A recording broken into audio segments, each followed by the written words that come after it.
So, welcome back, the place we were last week. This video will probably have come out late due to the fact it is my last week here, and as a result, still got an exam, and then I've still got all the moving out and the cleaning and the packing to do. But I do have a day to go on one more walk, and I'm going to walk all the way around the reservoir. Or I will walk around the reservoir as far as I get before I get too tired and have to go back. This one was meant to be the long walk, not the walk last week, which was 4 hours long. This one's meant to be the 4-hour long walk. The other one is only meant to be 2 hours, but we saw how that went. I also have some things to talk about in terms of the future of what I want to do with this YouTube channel and what I'm going to put on it. But before that, a little review and summary of how things have gone this year. I've kind of already given a review and summary of parts of the university, its staff, and how things went in terms of that sort of stuff last week. So I won't go over that again, but I will talk about the subjects that I did this year.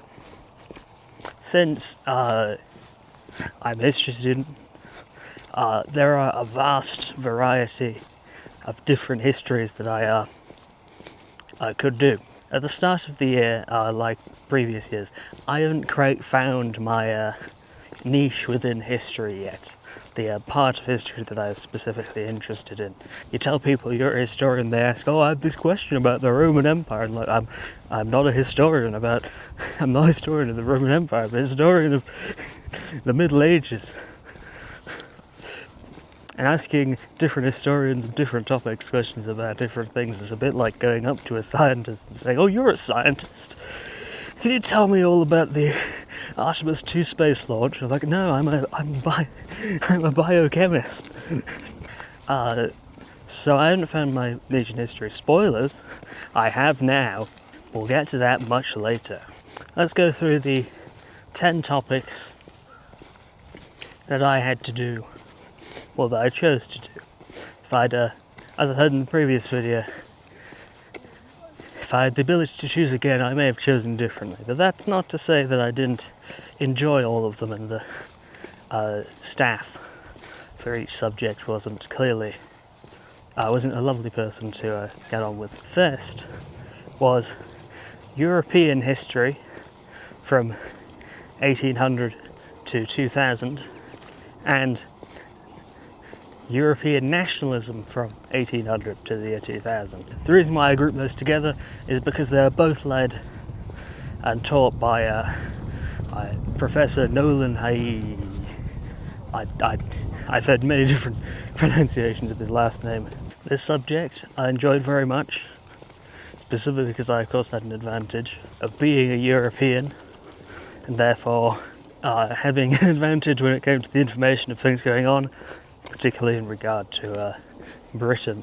These two were very interesting in respect to sort of having a lot of outside views, especially from fellow students, of things going on in Europe. I of course particularly enjoyed the more seminar style sessions where we'd get a specific primary source document and talk about it.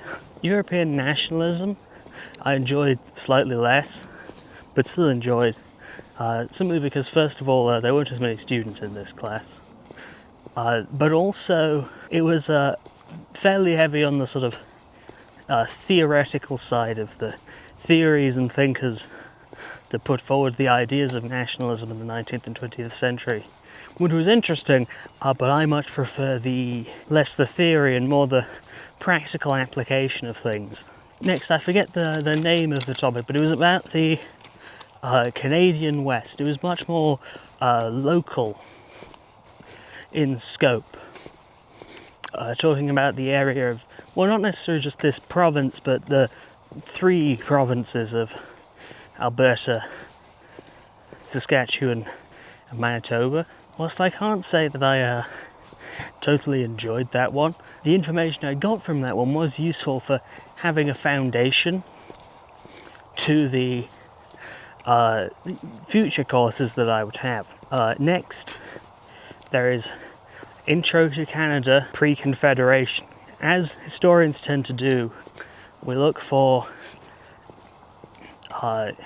and debate places that can help split up different historical time periods and sort of specific moments that can do that more easily. For English history, we love to talk about the reigns of different kings or dynasties of kings, like the Tudors and then the Stuarts and then the Georgians, then the Victorians.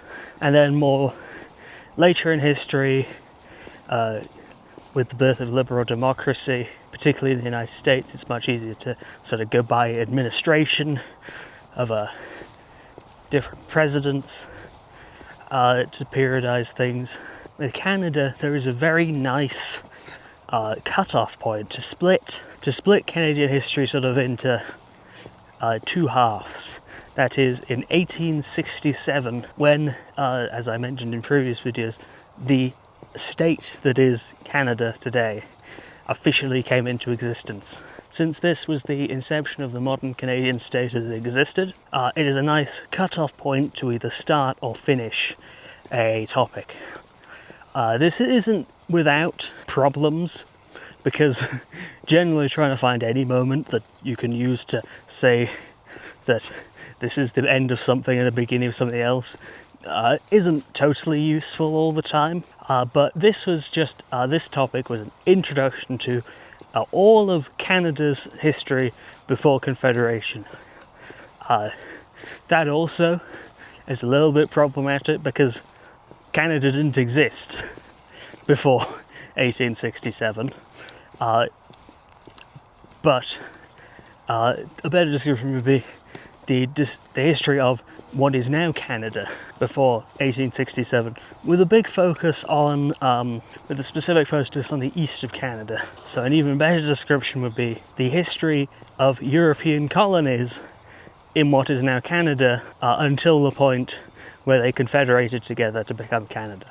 As much as I clearly have problems with how this whole topic is laid out, it was an absolutely necessary topic for me to understand the basics of Canadian history, the basics of Indigenous peoples before Europeans arrived, the first French colonies, then to New France, the fur trade, the British taking over, and the British colonies. The fact that all of this information was new to me made up for the fact that it was taught a bit boring. And had I been a Canadian student, I might have found it quite boring. There was one more topic. Those were 4 of the topics in the first term, and there was one more in the first term, but I'm going to save that for later and you'll see why later. But let's move on to the second term and start with Latin American history post-independence. This topic was pretty interesting. I was a very nice professor, guy from Colombia. He was very cool. I particularly liked the unique way that his course was set out. That you would have one day that was a lecture, then the next time was having a discussion of a primary source topic with specific questions that he had asked for us to look at. I also liked the unique way that he did assignments. Almost every course that I did this year had exactly the same structure of a small assignment at the start of the term, a big assignment due at the end, and then a midterm and a final exam as well. And they are of course all due at specific times. But for this specific course, the way that it was done was slightly different. You would choose when your assignments were due. You would sign up on the sign-up sheet as to what week you would put in the small assignment and what week you would put in the large one. The small assignment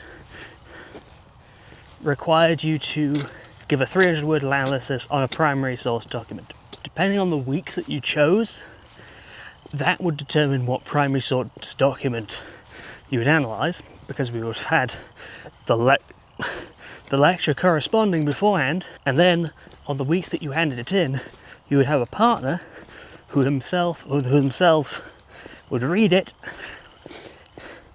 criticise it, and then start a wider discussion from your analysis of the primary source. I found that intensely interesting.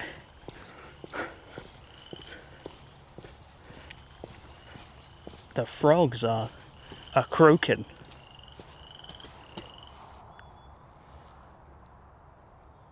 The moment that I stand still, they start to stop. The moment I stop moving, they say, nope, we ain't gonna croak for you. And then for the final assignment, you could do an essay or an unessay. An essay, 3,000 words on a topic you've researched. The unessay was creating something. A website, a small documentary, and you would decide what week you wanted that to be due in. Because if you did the unessay, you would present it to the rest of the class. Whilst I thoroughly enjoyed that class, particularly because of the unique way that assignments are done, I would say that he had much higher expectations of the amount of work that we would do. Next, there is the Reformation. Was the topic I enjoyed most, second only to the topic I will talk about at the end. A lot of that was due to our fantastic professor, Jeff Suderman, I believe was his name, where he took stuff that could otherwise have been very boring about minutiae of theological disagreements between the church and the Lutherans and the Calvinists and the Anabaptists, but he successfully made all of that intensely interesting. Next are 3 topics, one of which in the first term, 2 in the second, that I had with the same professor. This professor was Jeffrey Jackson, who I can say is a very cool professor. And if you want a interesting, somewhat challenging, but still fairly laid-back topic, if you're going to Mount Royal University, I'd highly recommend you go with his. He, as I've seen on their course register, essentially does almost all of the topics to do with military history, both in Europe and in Canada. He does the World War I topic, the World War II topic, violence, which essentially means warfare and how armies have been used in Europe, and the same one in Canada. He also does the Holocaust module, and I believe similar topics about the United States. This is because he is very clearly qualified to teach all of these things, since he is an analyst who works for NATO, and isn't the type of person who just sits at a computer all day and talks about things online. No, he's been out places and properly worked within the infrastructure of things. I took 3 of the modules that he did, as I mentioned. Those were the one on the Holocaust, World War I, and violence in Canadian history. The first 2, of course, are self-explanatory what they're about, but violence in Canadian history, I think, was the most interesting, because it was a topic that I hadn't sort of known about before. It was specifically about how Canada has used its armed forces since its armed forces inception. I say that these topics are easygoing because whilst the assignments are the standard small one in the start of the year, long one at the end of the year, midterm and final exam, he is fairly relaxed about things, since he will openly say to you, you can send him a draft, no matter how rough, to him as many times as you like, and he will tell you if that assignment needs what it needs to do to get an A. And if it already has an A, he'll just accept it. I'd say it's a tough race between Jeffrey and Jeff as to which professor was my second favourite. But my first favourite is from the final topic, which, as you probably guessed, is the one I found most interesting and was my favourite, about Indigenous history. I can't quite remember its full name. Done by Travis Hay.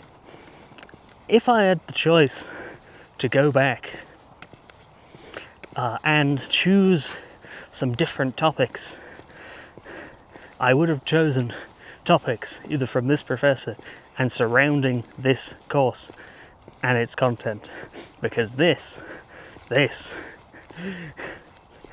the historical niche that I have found myself interested in.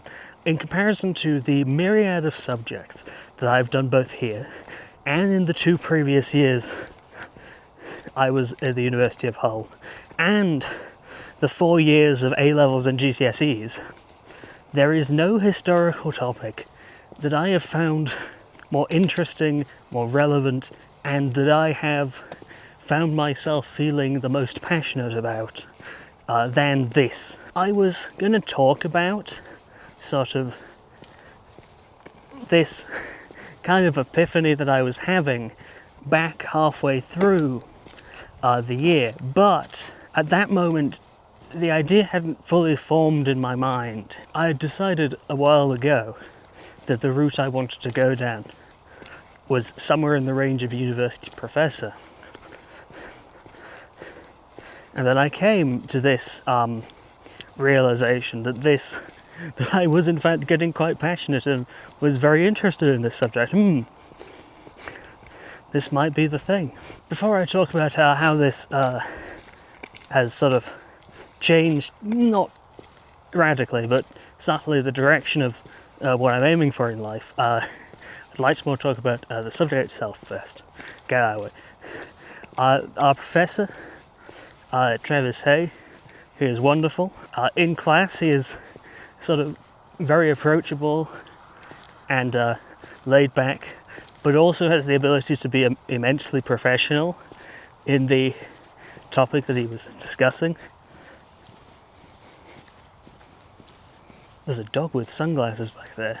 Sure, that's distracted me. We covered a vast array of pieces of Indigenous history from the very first European contact all the way to the modern day. Much of which I've talked about in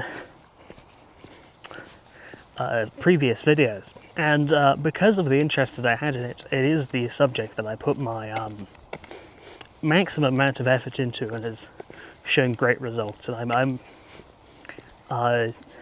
genuinely happy with it, although I still haven't got the results back from my big final paper.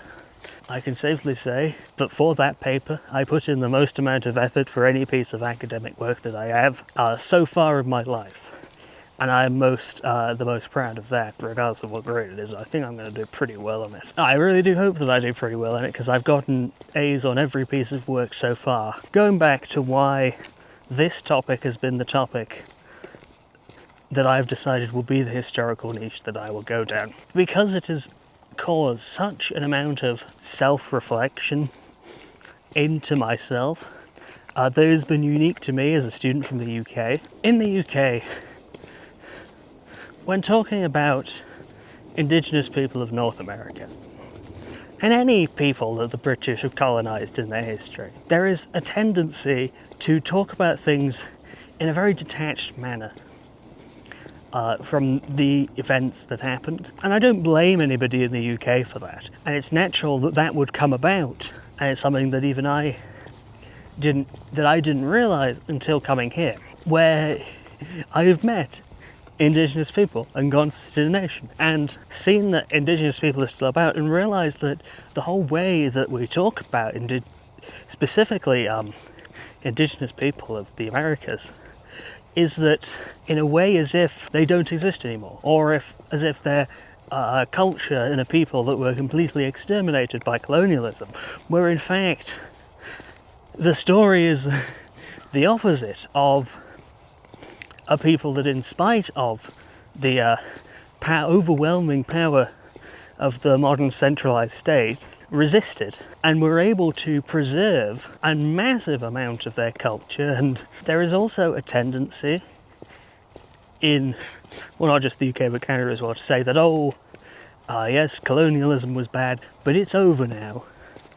And we can talk with Indigenous peoples on equal terms as if everything has been fixed. That view, I think, is quite pervasive in the UK, less so in Canada, because there are Indigenous people that can come and say, hey, wait a minute, no, the whole treaty system is still in place. Many of the systems that were set up by colonialism have not even begun to be dismantled. To take just one example for Canada, and one that I researched and wrote about for my paper, in 2007, the Canadian government set up the Truth and Reconciliation Commission to find out how the Canadian government could reconcile with Indigenous peoples.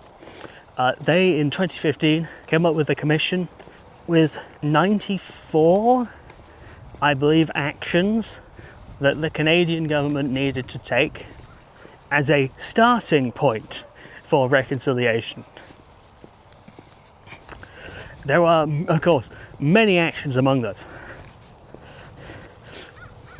But specifically, the ones that I talked about, because I wanted to talk about a subject that is directly relevant to the UK, and the most relevant topic to do with colonialism in the UK is the repatriation of Indigenous artefacts, like all those stuffs in the British Museum. The Truth and Reconciliation Commission on that topic of museums asked first that the Libraries of Canada and the Archives of Canada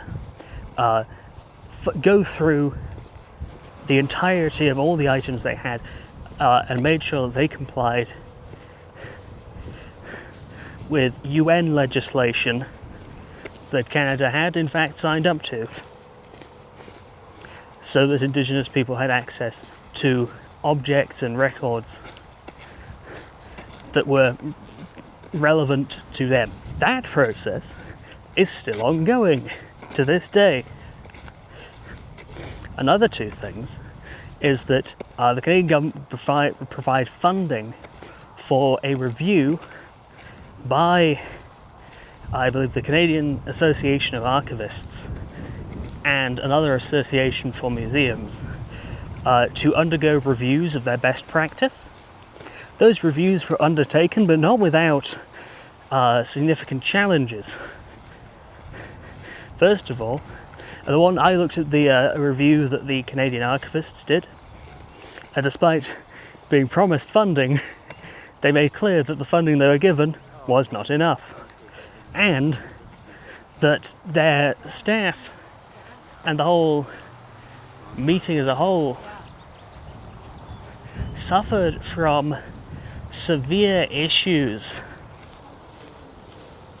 in regard to representation of Inuit, First Nations and Métis, and that there was a danger of maintaining a colonial lens, essentially maintaining, despite the pretenses of colonialism was bad, maintaining preconceptions of colonial ideas in people's minds without knowing it. Another incident that we talked about in class, but I didn't research, but we talked about, is how the Kainai of the Blackfoot Confederacy, whom have a very large reserve, which was due to their large population when they first signed the treaty. Turned out, if you did some maths, because the treaty says that they would get a certain amount of land for every person or family that the nation had. Having done some maths and some going into some records, it was discovered by the guy now that the reserve should actually be significantly larger than it was. As a result, they sued the Canadian, probably Canadian federal government to discuss the case. That started in the 1980s. They came to their decision, siding with the Kainai from the Canadian Supreme Court in 2025. And now, it will probably take a number of years for them to determine how exactly the Kainai are to be compensated for this loss, either by adding more land to the reserve, or, as is more likely, some form of financial compensation. And then, of course, the question becomes, who is to pay that? And that will probably drag on for a couple more years, if not decades. Just from these two examples shows how the reconciliation for Indigenous peoples is only just beginning, and that so much of the damage done continues to be done,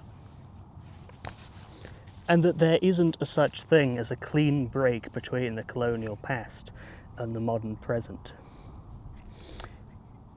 That distinction is easy to see in Canada, but is a very difficult thing to be able to put forward to the audience in the UK, partially due to the disconnect that the UK has, that there's the easy excuse of saying, oh, it's the Canadians that do all of that, not the UK, not anymore, even though legally Canada was not a distinct country and did not have its own form and legal system until the 1920s.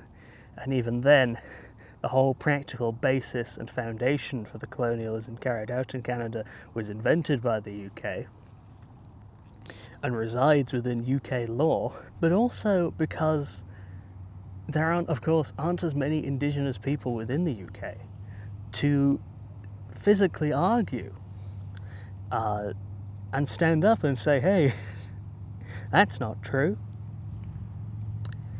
And that, those preconceptions, I think, are the primary reason why I have decided to go down this road and hopefully become a professor of this history.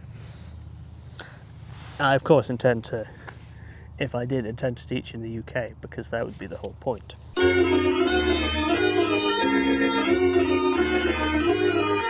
But anyway, as for videos that I intend to do, I intend to upload more of the gaming videos, finish the Minecraft series, maybe do another Minecraft series. I also potentially intend to do some reviews of some games, because it's an interesting type of... Actually, I'll save that for maybe an entire another video about what kind of video games I like. But I also intend to, probably as the primary thing that I want to do, is history videos. First, starting on topics that I have been taught during this year. Sometimes whole courses, sometimes just pieces of courses. And I have a good conception how that's going to go out. That'll probably be the next video I upload, unless I do anything else interesting. Because I also intend, of course, to keep uploading vlogs of anything interesting that I go to. Another connection that I may vlog, actually that I will likely vlog, as much as I'm allowed to, is my political activities. Now, some people might say, oh, you can't be doing that on the same channel you're putting history videos. History is supposed to be politically neutral and unbiased. And whilst that is mostly the case, the fact remains, in history, the main way to do history properly is to ensure that you yourself are disconnected as much as possible from your present reality. However It is impossible to completely remove yourself from those factors, because the way that you come at things, the way that you analyze things, is inherently connected to your biases, the way that you grew up, the way that you experience the world. And so with that in mind, whilst it is important to, as much as you can, attempt to disconnect yourself from those things, if any historian says they have the ability to completely disconnect themselves from those biases, I won't trust them as a historian, because they're lying. Therefore, what is important is that I, as myself and other historians, are aware of their personal biases and are very open about them. And so I shall be open about them. And I'll take the latter part of this video to be sort of set up for that, because this great epiphany that I have had that has allowed me to feel immensely more self-confident in the direction that I'm going has coincided, coincidentally, with a very important political moment in the UK, where it feels like, and I don't like to predict the future, but I can see lots of evidence of it happening, of where the dominance of the Labour and the Conservative Party as the two major political parties of the UK appears to be somewhat disintegrating into a new two-party system of the Green Party and Reform UK. And with that,